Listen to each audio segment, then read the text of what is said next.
সন্তান সন্ততি আত্মীয় পরিজন সব পেয়েছি, কিন্তু তোমার চরণটা আমার পাওয়া হয়নি।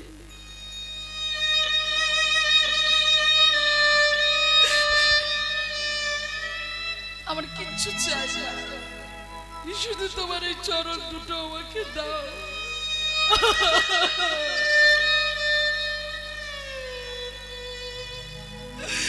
আমি কিচ্ছু চাই না। বলতে পারি